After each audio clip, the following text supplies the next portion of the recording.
ఇంకా చాలుగా ఇంకా పత్తులుంది ఏం పత్తులుంది ఎన్నిసార్లు నువ్వు కింది నుంచి వేయాలి, నాన్న ఎత్తుకుంటే కాదు.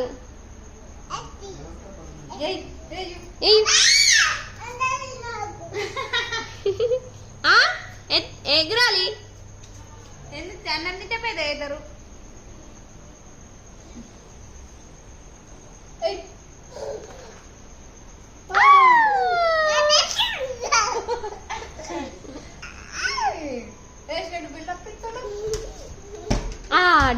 కింది నుంచి చిన్నాడు, కింది నుంచి అయిపోయా, ఇక్కడ నుంచి అయిపోయా.